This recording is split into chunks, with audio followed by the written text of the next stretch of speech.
এটাও মিয়া কোনো কাৰণতে উজনি অসমত থাকিব নোৱাৰিব। এইখন অসম কেৱল মাত্ৰ আমাৰ অসমীয়া, ইয়াত মিয়াৰ কোনো স্থান নাই। মিয়াই বাংলাদেশত গৈ কাম কৰক, কিন্তু উজনি অসমত বা অসমত কোনো কাৰণতে মিয়াৰ আমি দপদপনি সহ্য। अब तू गया बेटा, अब तू गया, देख तेरी औकात मैं दिखाता हूँ तुझे। এই মুহূৰ্তত মিয়া অনা অসমীয়া বা হিন্দু মুছলমান কৰা সময় নহয়।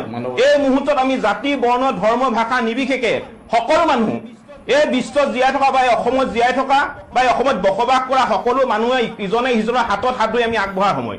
আৰু শিৱসাগৰৰ চন্তকত এটা মছজিদত আপোনাৰ হিন্দু মানুহক আশ্ৰয় দিছে। ইয়াতকে আৰু ডাঙৰ কথা একো হ'বই নোৱাৰে দাদা, ইয়াতকে ডাঙৰ কথা একো হ'বই নোৱাৰে। গতিকে এই বানপানীয়ে কিন্তু আমাৰ মানুহক বহুতখিনি কথা শিকাই থৈ গৈছে।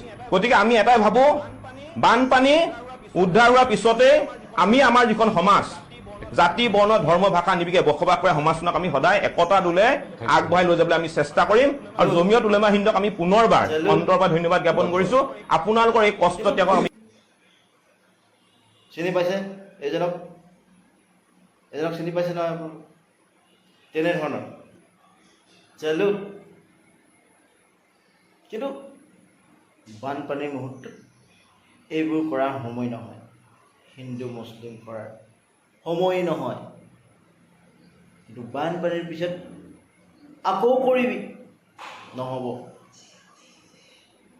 কাৰণ তেতিয়া কিন্তু আপোনাৰ মুখখন কলৈ যাব।